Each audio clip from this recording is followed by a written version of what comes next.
Se você quisesse saber como é a vida conjugal, terá que perguntar a alguém que já se casou. Se você quiser saber como é a emoção de ser pai ou mãe, precisa perguntar a alguém que já passou por essa experiência. Se você quiser saber como é a neve, terá que perguntar a alguém que já esteve em contato com ela. E se quiser saber o que acontece após a morte, precisa perguntar a alguém que já morreu e voltou a viver e tem todas as respostas. Jesus.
Quase todos os discípulos de Cristo foram cruelmente assassinados, com exceção de Judas, que se enforcou, e João, que foi exilado na ilha de Patmos. Lá na ilha de Patmos, 65 anos depois da crucifixão, Jesus mais uma vez se apresenta para João. Desta vez, João cai por terra como morto e Jesus diz para ele: João, não temas, eu sou aquele que esteve morto, mas estou vivo pelos séculos dos séculos e tenho em minhas mãos a chave da morte e do inferno.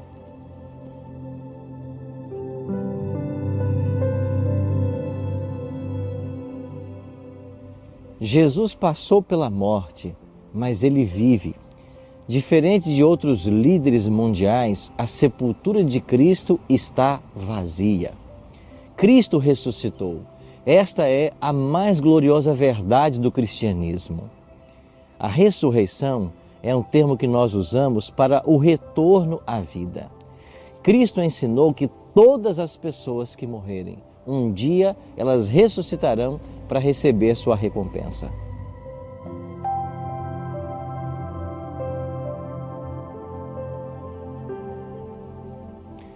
Diferente muitas vezes do que é ensinado, quando as pessoas morrem, elas não vão para lugar nenhum.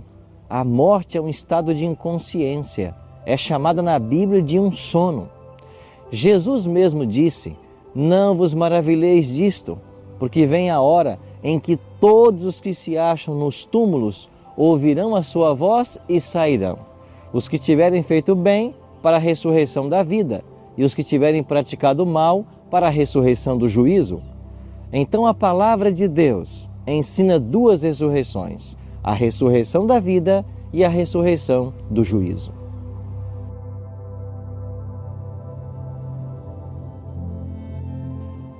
Quando se dará a primeira ressurreição? O apóstolo Paulo escreveu: porquanto o Senhor mesmo, dada a sua palavra de ordem, ouvida a voz do arcanjo e ressoada a trombeta de Deus, descerá dos céus, e os mortos em Cristo ressuscitarão primeiro.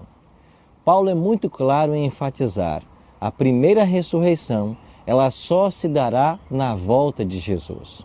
Ou seja, todos os mortos que estão salvos, eles não foram para lugar algum.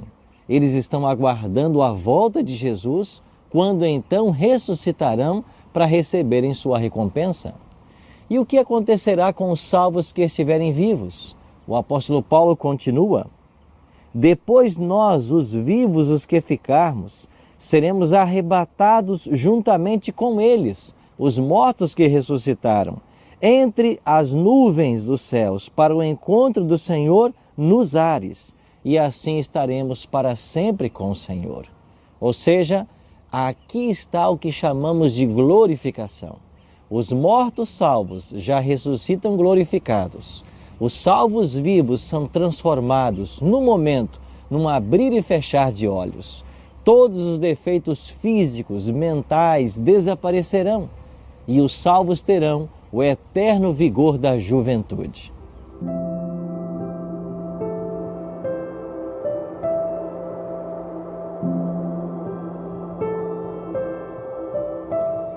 E quando se dará a segunda ressurreição? O livro do Apocalipse, capítulo 20, é muito claro. A palavra de Deus nos diz: os restantes dos mortos não reviveram, até que se completassem os 1000 anos. A segunda ressurreição, ou a ressurreição do juízo ou condenação, que Jesus ensinou, ela só acontecerá 1000 anos depois da volta de Cristo. 1000 anos depois da primeira ressurreição, que é a ressurreição dos justos. Quem nela ressuscitará? Todos os ímpios, de todas as eras. E nesse momento, salvos e perdidos receberão sua recompensa. Os salvos na volta de Cristo, a vida eterna, e os ímpios, 1000 anos depois, a condenação eterna.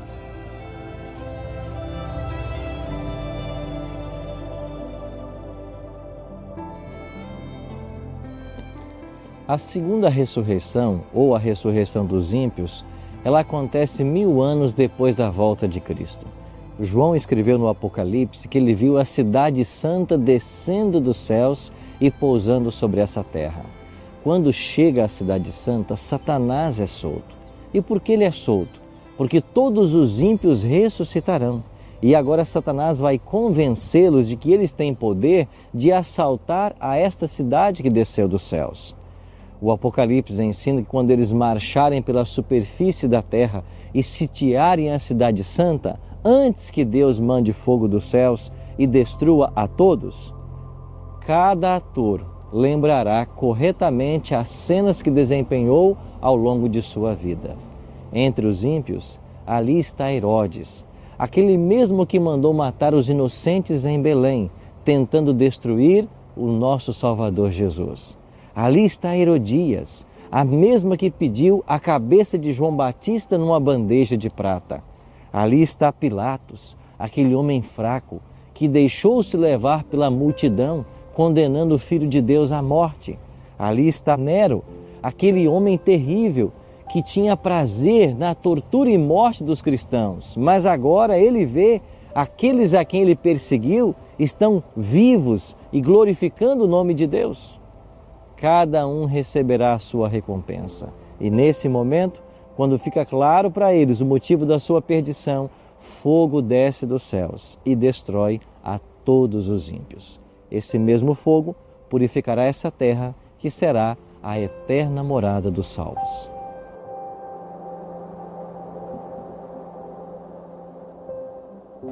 Talvez você tenha em seu coração a dor pela perda de alguém que você muito ama. Saiba que está se aproximando o dia da volta de Jesus. E quando Ele voltar, todas as sepulturas se abrirão, os salvos sairão para receberem a vida eterna e as famílias serão reunidas mais uma vez. Que o seu coração se encha de esperança nessa doutrina maravilhosa de que um dia a morte será vencida e as famílias serão refeitas. Se você tem esse sonho em seu coração, eu queria orar por você agora. Pai Santo, talvez nosso coração esteja triste porque alguém que nós amamos se foi. Certamente a presença de cada um deles faz falta. Mas obrigado pela promessa que nós temos de que um dia nós nos reencontraremos.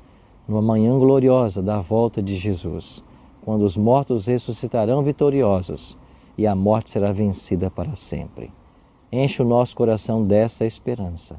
Em nome de Cristo nós te oramos. Amém. Jesus prometeu que viria e veio. Ele prometeu que morreria e morreu. Ele prometeu que ressuscitaria e ressuscitou. Ele prometeu que vai voltar. Espere-o.